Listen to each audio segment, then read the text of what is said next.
Bonsoir et merci de prendre le rendez-vous de votre émission L'Entretien. Ce soir, on parle de cette pathologie qui touche une personne toutes les 5 secondes dans le monde. L'AVC, plus connu comme étant l'accident vasculaire cérébral. Il peut arriver à n'importe qui, à n'importe quel moment et n'importe où. À telle enseigne que l'Organisation mondiale de la santé en parle comme d'une pandémie qui pourrait passer de 16 millions en 2005 à 23 millions en 2030. D'où l'importance de savoir reconnaître les signes d'alerte, de connaître les facteurs de risque et l'attitude à adopter en cas de survenue. Ce soir, on en parle avec notre invité, Dieudonné Nyonlonfou. Il est professeur titulaire de neurologie à la faculté des sciences de la santé de l'université d'Abomey-Calavi. Monsieur Nyonlonfou, bonsoir. Bonsoir, monsieur le journaliste. Merci d'être avec nous ce soir. C'est moi. Alors, on parle de l'AVC. L'AVC, comment est-ce qu'on pourrait comprendre l'AVC ? Merci, monsieur le journaliste. Avant de répondre à votre question, je voudrais d'abord vous remercier pour l'occasion que vous nous offrez de parler de cette affection à l'occasion de cette journée mondiale de lutte contre les accidents vasculaires cérébraux. Et nous en sommes d'ailleurs à la 18e journée. Une journée qui est célébrée toutes les 29 octobre de chaque année, justement. Et le thème de cette année, c'est informer et agir pour mieux prévenir les accidents vasculaires cérébraux. Et je pense que cette émission nous permettra de sensibiliser nos concitoyens pour pouvoir savoir reconnaître, comme vous l'avez dit, les signes d'alerte et savoir ce qu'il faut faire exactement. Oui, qu'est-ce que c'est que l'accident vasculaire cérébral ? C'est une affection neurologique, bien entendu, qui touche les vaisseaux sanguins du cerveau et qui entraîne chez la victime une paralysie d'un côté de son corps, qu'on appelle communément hémiplégie, qui est un jargon, mais qui tombe aujourd'hui dans le langage courant. Et dans le milieu fond, on parle de Asaku Awaku. Voilà à peu près ce que c'est que l'accident vasculaire cérébral. Mais on dit AVC parce que dans un premier temps, c'est accident. Accident parce que ça survient de façon brutale. Quand vous voulez être victime d'un accident, justement, vous n'avez pas de signes annonciateurs. Ça arrive de façon soudaine. C'est pour cela qu'on l'appelle accident. Et vasculaire parce que ça touche les vaisseaux sanguins. Et cérébral parce que ce sont les vaisseaux sanguins du cerveau. Alors, mais comment est-ce que l'AVC survient ? Alors, l'AVC, généralement, nous en distinguons deux types. Le premier type, c'est ce que nous appelons accident vasculaire cérébral ischémique, parce que c'est un caillot qui va boucher un vaisseau sanguin du cerveau et empêcher que le sang puisse circuler normalement pour pouvoir oxygéner les neurones. Les neurones donc vont manquer d'oxygène, vont souffrir, vont mourir. Et si la fonction de ces neurones est de contrôler la mobilité d'un côté du corps, cette fonction va être perdue et la personne va faire une paralysie d'un hémicorps. Le deuxième type d'accident vasculaire cérébral que nous appelons accident vasculaire cérébral hémorragique est lié en fait à une rupture du vaisseau sanguin, laissant répandre du sang dans le cerveau et les neurones qui sont en contact direct avec ce sang-là vont également souffrir et perdre leur fonction. Donc voilà à peu près le mécanisme par lequel nous avons la survenue des accidents vasculaires cérébraux. Alors quand le sang circule comme ça dans le cerveau, on vit encore ? Justement, ça dépend de la partie du cerveau qui est touchée justement par cet accident vasculaire cérébral. Il y a des parties nobles du cerveau, des parties vitales. Et si l'accident survient à ce niveau-là, l'accident vasculaire cérébral est grave et parfois peut entraîner le décès. Alors, je le disais dans les titres, il y a une personne qui est touchée toutes les 5 secondes. Alors, comment est-ce que, je ne sais pas, qui sont ceux qui sont touchés ? Est-ce que tout le monde est touché par l'AVC ? Disons que l'AVC est un véritable problème de santé publique. C'est un problème de santé publique de par d'abord sa fréquence. C'est une affection qui est très fréquente et comme vous l'avez dit, c'est une personne qui est touchée toutes les 5 secondes. Et quand vous allez dans nos services de neurologie, dans nos services d'hospitalisation, 8 personnes qui sont hospitalisées le sont pour raison d'accident vasculaire cérébral. Et justement, nous avons constaté que cette affection touche, notamment en Afrique subsaharienne et au Bénin en particulier, des sujets de plus en plus jeunes, des sujets de moins de 50 ans, des sujets de moins de 60 ans, qui sont des bras valides, qui devraient en principe participer à l'économie du pays, qui sont touchés par cette affection et sont mis hors circuit. C'est une affection qui est aussi dit de façon c'est une affection qui est reconnue comme un problème de santé publique de par aussi sa gravité. La gravité parce que l'AVC engendre environ 20 à 30% de décès dans les 30 premiers jours.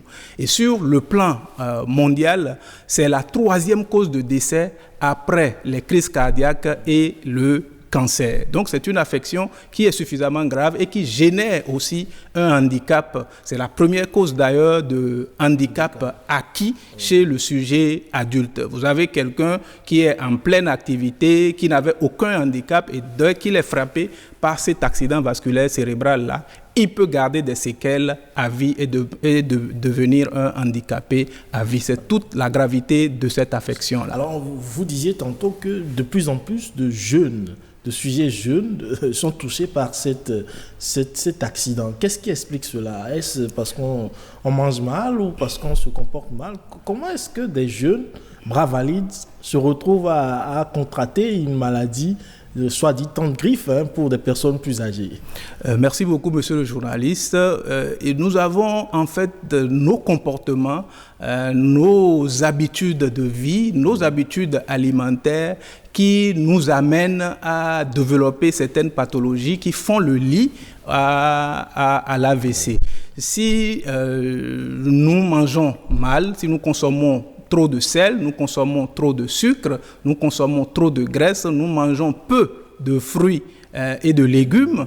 Justement, si nous faisons moins d'activité physique, nous sommes sujets en fait à l'obésité qui va faire le lit à l'hypertension artérielle et le diabète qui constituent les facteurs de risque les plus importants de l'accident vasculaire cérébral. Et qui dit hypertension artérielle, c'est quand même un facteur qui multiplie par 3 le risque de survenue de l'accident vasculaire cérébral, et le diabète multiplie ce risque-là par 4. Et nous savons qu'il y a des sujets qui sont à la fois hypertendus et diabétiques, donc leur risque est multiplié à peu près par 7 ou par 10 de survenue de l'accident vasculaire cérébral. Cela signifie tout simplement que celui qui est hypertendu, celui qui est diabétique devra se faire contrôler régulièrement afin de diminuer son risque de survenue de l'accident vasculaire cérébral. Alors, et comment est-ce que l'AVC se manifeste-t-il ? Alors, effectivement, dans la définition de l'accident vasculaire cérébral, nous avions parlé d'hémiplégie, de paralysie d'un hémicorps, de paralysie d'un côté du corps, justement. Mais ce n'est pas le seul signe, évidemment. C'est une affection qui frappe le sujet en pleine activité. Il peut s'agir d'une baisse brutale de la vision, ou bien une difficulté à parler qui le surprend de façon brutale, ou bien ce sont en fait des fourmillements ou des picotements qui parcourent un côté du corps de l'individu, ou bien il peut s'agir bien entendu de la perte de la motricité d'un côté du corps que nous avons appelé hémiplégie. Mais on peut également avoir des maux de tête qui surviennent de façon brutale et qui s'accompagnent parfois de vomissements. Donc l'ensemble de ces signes, leur caractéristique primordiale est la survenue brutale, la survenue soudaine, parfois en pleine activité. Et donc quand ça arrive comme ça peut être un accident vasculaire cérébral et il est important de consulter assez rapidement un médecin. Alors vous parlez tantôt des maux de tête brusques. On sait que les maux de tête peuvent être le signe d'une fatigue, d'une simple fatigue ou même de la faim. Absolument. Dans ces conditions, les maux de tête dont nous parlons obéissent à des caractéristiques bien spécifiques. Ce sont des maux de tête qui surviennent de façon brutale, très intense, et quand ça arrive, vous n'avez pas de position que vous puissiez adopter pour vous soulager, et cela ne se soulage pas non plus par des médicaments usuels, et vous êtes obligé de consulter pour qu'on puisse faire les examens qu'il faut, notamment un scanner cérébral, pour voir si vous n'êtes pas en train de faire un accident vasculaire cérébral. Et quand ça arrive comme ça, quand on est frappé d'un coup par un mot de tête, est-ce qu'on a un peu de temps, c'est-à-dire, je veux dire, en termes de durée de vie, hein, quand ça vous arrive comme ça et que vous n'allez pas forcément consulter, parce que très souvent, on n'est pas très enclin à aller à l'hôpital, voir ce qui se passe. Est-ce que, durant cette période-là, il peut arriver que le sujet décède?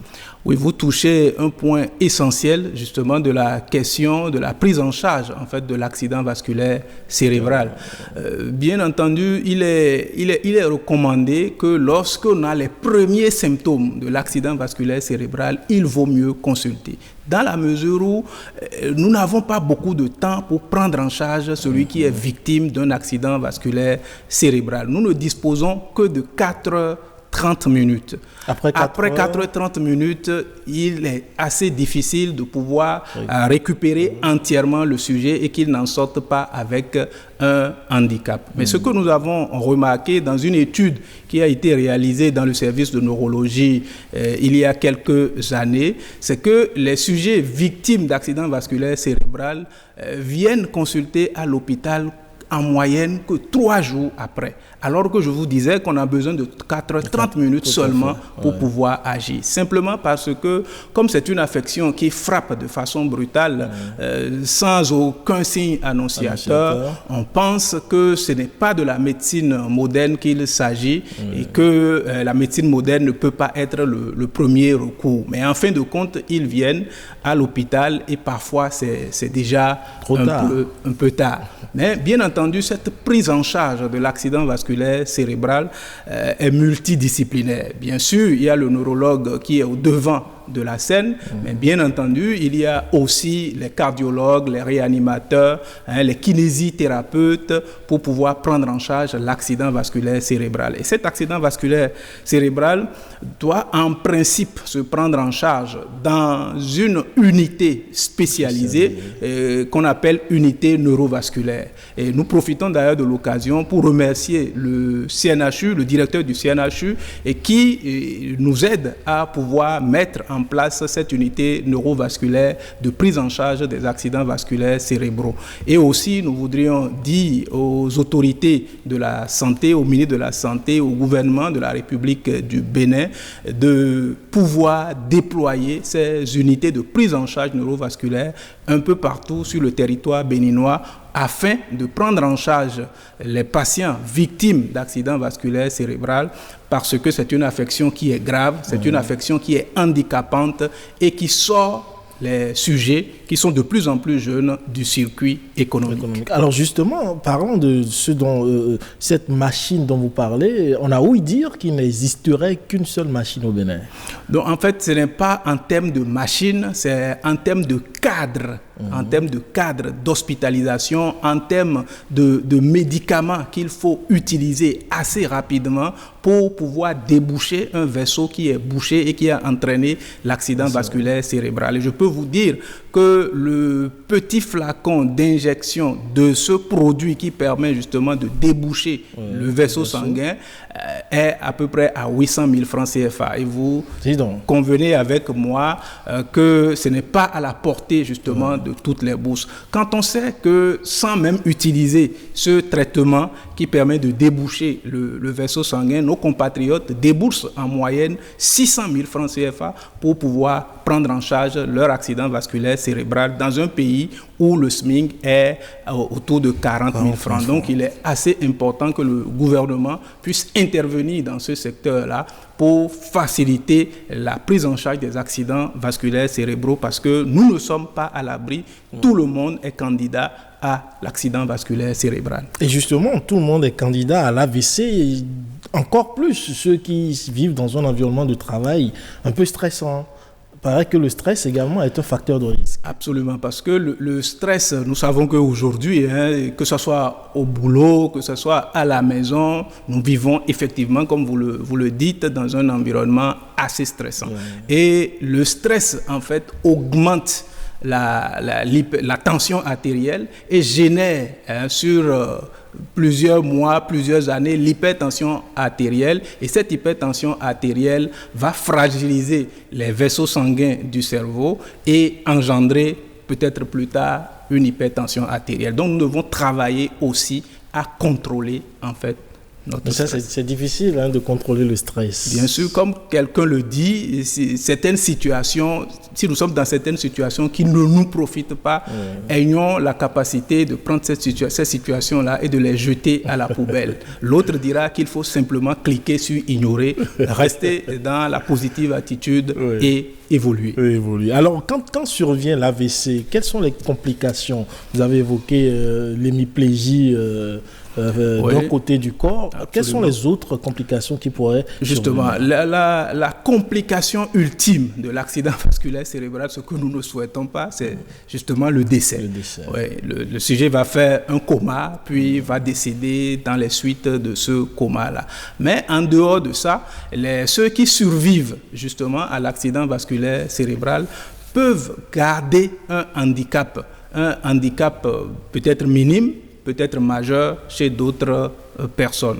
Ou bien, ils peuvent avoir des crises d'épilepsie, des crises convulsives, parce que simplement, le sujet qui est touché par l'accident vasculaire cérébral, son cerveau a pris un coup et peut y avoir une modification du fonctionnement, n'est-ce pas, du cerveau qui va engendrer en fait des crises convulsives, des crises d'épilepsie. Mais aussi, le sujet peut souffrir des troubles de la mémoire surtout et des troubles de comportement.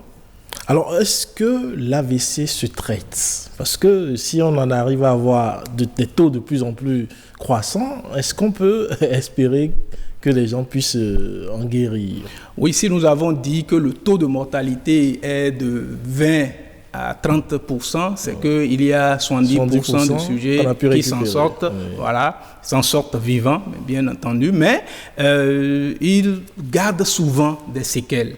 Ils gardent souvent des séquelles, notamment l'hémiplégie dont nous avons parlé. Ils auront des difficultés à marcher, des difficultés, on a parlé des troubles de la mémoire, par exemple. Ils ne disposent plus de tout leur intellect, n'est-ce pas, pour pouvoir gérer les activités de la vie quotidienne.